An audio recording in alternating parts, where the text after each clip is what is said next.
guys, my name is Caitlin. Welcome to my channel. Today, as you can tell from the title of this video, we are going to be dipping our toes in a little bit of true crime. Today we will be discussing the case of Mary Vincent. Mary was born in 1963. She was one of 7 children. Her father was a mechanic and her mother was serving in the military as well as a blackjack dealer. When Mary reached her teenage years, her parents ended up going through a really messy divorce, which kind of created a really toxic household, and Mary just kind of grew tired of being in that environment, so she decided at the age of 15 years old to run away with her boyfriend at the time. Mary and her boyfriend at the time ended up going to Los Angeles, California, where they lived on the streets and out of unlocked vehicles, in hopes that one day they would be able to grow together and create a more stable life for themselves.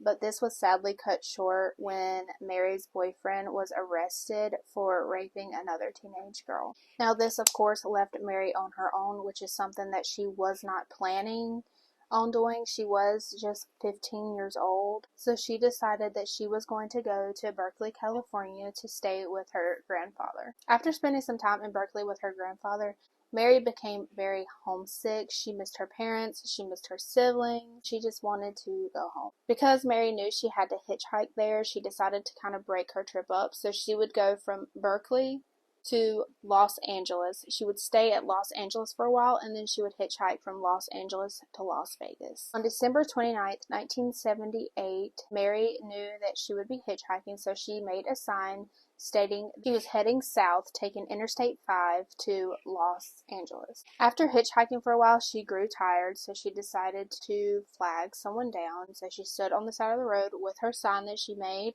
At this time, she was not alone. There was 2 other people. They all were going in the same direction, which made it easy to spark up a conversation and kind of get along. They waited there for a while before a man in a blue van pulled up. The 3 quickly noticed that there was just the man in the van, so there was a lot of room, and they were all going the same direction, but the man said that there was only room for one of them. Now, because the other 2 people were together, like they were traveling together, it was kind of just common sense that Mary would be the one getting the ride. The 2 people waiting with Mary advised her that that probably wasn't a good idea. It was kind of suspicious that he had all this room in this van, but he was only willing to take one young girl. But Mary, at the time, was very desperate to get home, so she went against her better judgment and took the man up on his offer. So going down the road, it's just the man and Mary in the van. From hitchhiking that day, she grew very tired. She stated that she was exhausted and just overall drained, so she ended up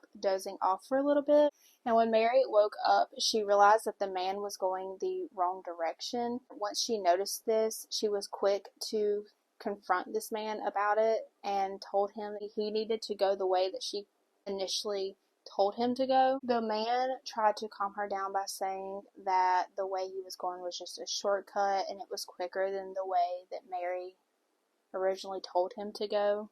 But according to Mary, she knew something was very wrong and again instructed the man to get back on Interstate 5. That is when the man then pulled on a deserted road. He stated that he needed to just quickly use the bathroom, and that when he was done, he would go the way that Mary told him to go originally. When the man stepped out of the van to use the restroom, Mary watched him very closely as he stood nearby using the bathroom. At this time, Mary knew that something was very, very wrong, and she quickly realized that there was a good possibility she was going to have to escape and outrun this man. While all these thoughts are going through her head about what could happen and what she would need to do, she looked down at her feet and noticed that one of her shoes were untied, and she told herself that if she was going to have to run away from this man, that both of her shoes would need to be tied to be successful. So she opened the passenger door to the van, she got out, and she bent over, and that was when she was struck in the back of the head with a sledgehammer,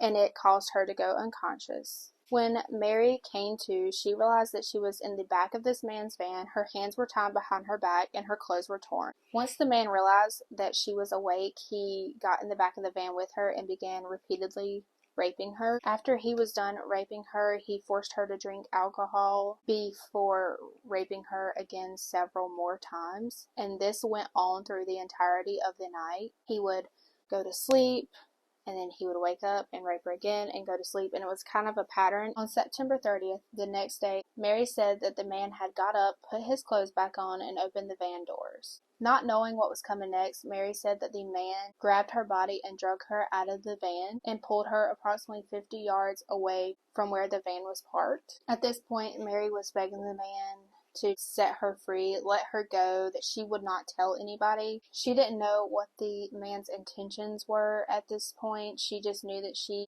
kept begging him to set her free. Instead of doing so, the man just responded with, "You want to be set free, I'll set you free." After saying that, the man ended up pulling a hatchet out of his toolbox and began swinging the hatchet around, while Mary was continuously trying to dodge every strike. After several attempts of swinging the hatchet, the man swung and severed off Mary's left arm right below her elbow. Mary looked down and realized that he had chopped her left arm off.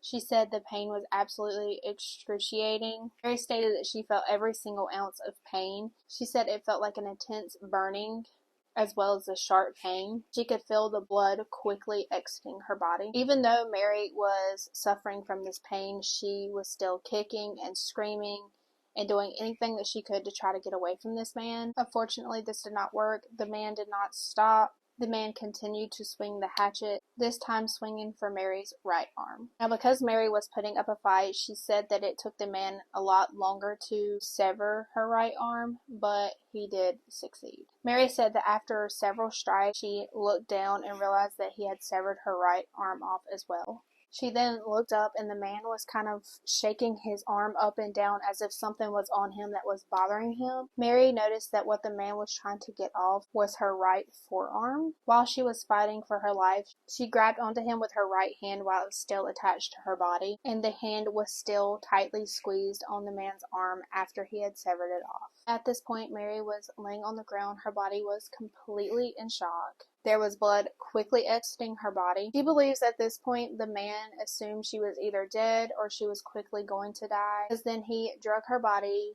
and threw it off the cliff. As he did so, he said, "Now you're free." The fall ended up breaking 4 of Mary's ribs. He got in his van and he drove away. Mary said that when she was laying at the bottom of the cliff, she did not know the man's intentions. She did not know if he was going to drive to the bottom of the cliff where she was, so she just kind of laid there for a while. She stated that when she was laying there, she was very tired and she thought about going to sleep, but there was a voice in the back of her head saying if she did, this man would go on and do this to another girl, and Mary did not want to let that happen. After finding the strength, Mary, using her severed arm, pushed herself up, packing her wounds with dirt, trying to subside the bleeding. Mary used all the strength that she had left, and she ended up climbing to the top of the cliff and continued to walk on the deserted road. Now, because this was a deserted road, Mary did not know where she was. There was no one else around, so she kind of just followed the sound of nearby traffic. The traffic ended up being 3 miles away, so she walked with 4 broken ribs and 2 severed arms. When she got to the traffic, she realized that it was Interstate 5. Once Mary reached Interstate 5, she was quickly able to see a vehicle heading in her direction. She attempted to wave the car down. The car did stop. There were 2 men in the car. Once they saw Mary, they got freaked out and they drove off. Mary looked down and realized that she was covered in blood. 2 of her arms had been severed off.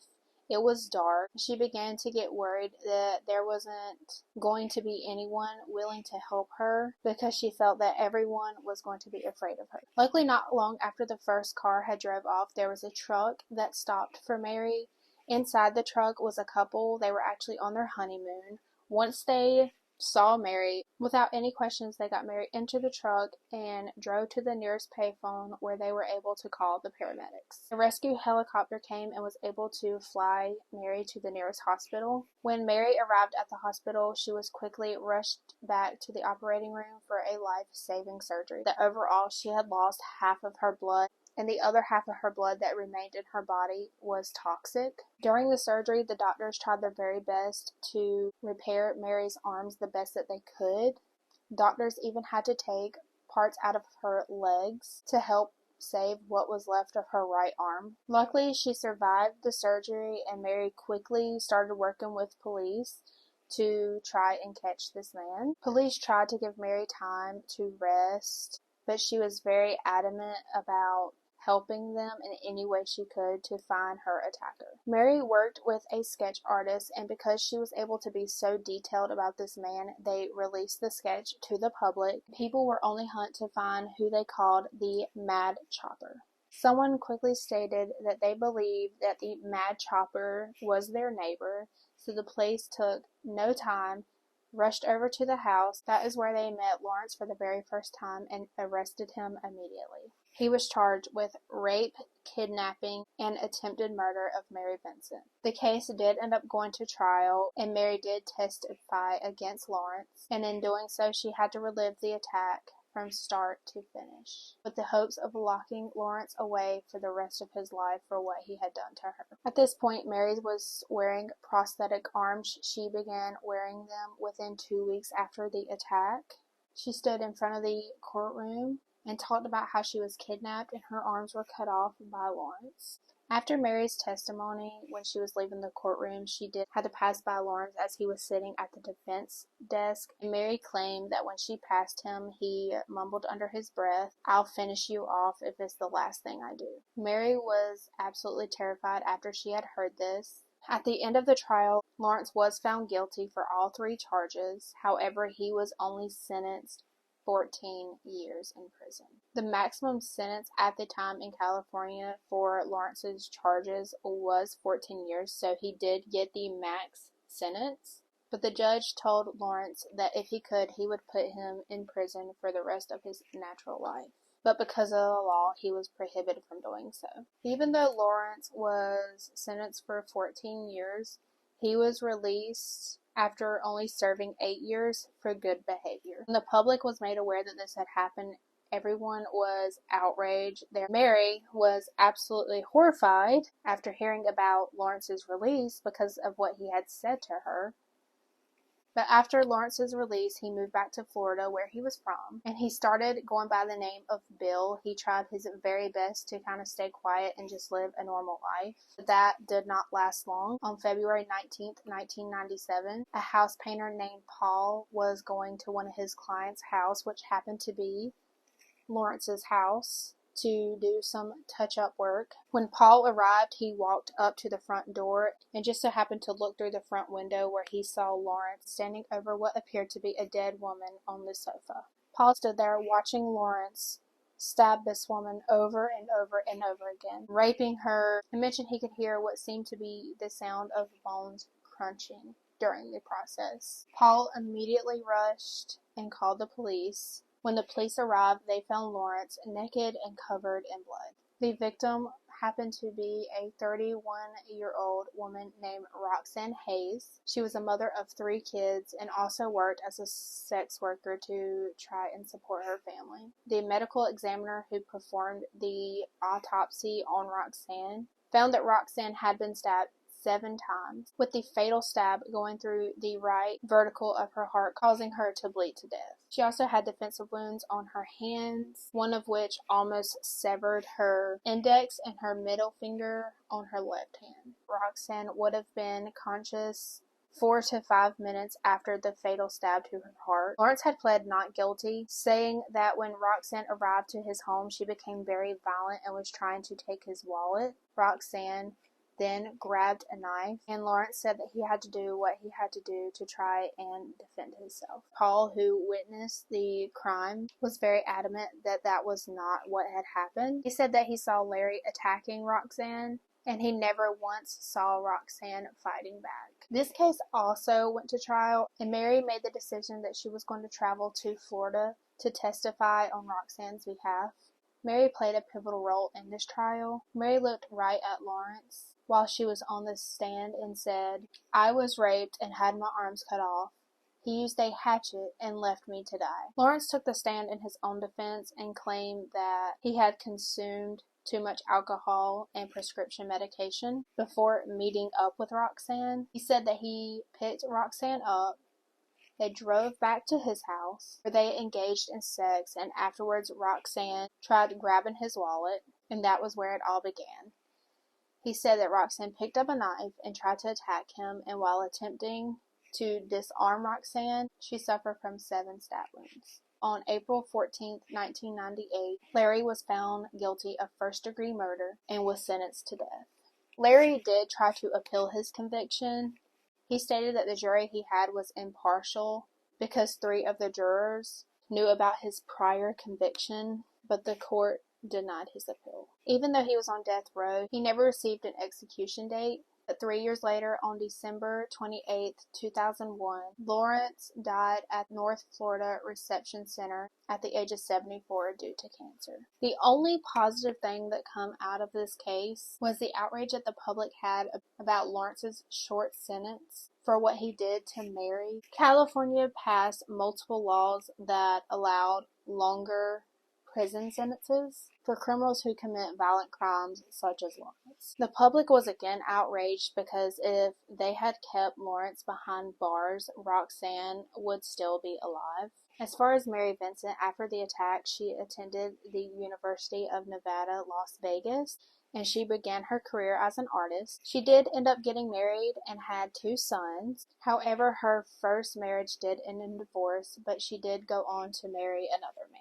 Mary specifically worked in chalk pastels. She likes to draw powerful women and portray them as action figures. She also does other drawings such as portraits and even customized her prosthetics.